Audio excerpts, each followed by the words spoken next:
Toda madrugada é isso? Mas eu juro que não é eu. Só tinha eu e você aqui. Ué, mas e o papai? Ontem ele dormiu fora. Era só brincadeira, mas aparentemente chamar alguém de botijão fashion não é elogio.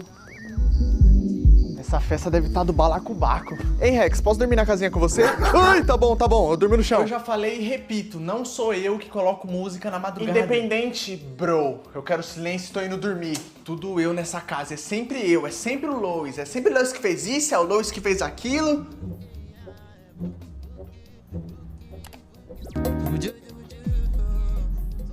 Eu falei pra ele abaixar essa merda. Eu já falei que eu vou enfiar essa caixinha dentro do seu... De novo eu pensei tocando música. Mãe? Oh, ela dormiu na minha porta. Ela deve estar morrendo de saudade de dormir comigo. Não, viajei. Ela não deve me matar tanto assim. Tá tudo bem com você? Nem. Que gingado é esse, Pudim? Como que é?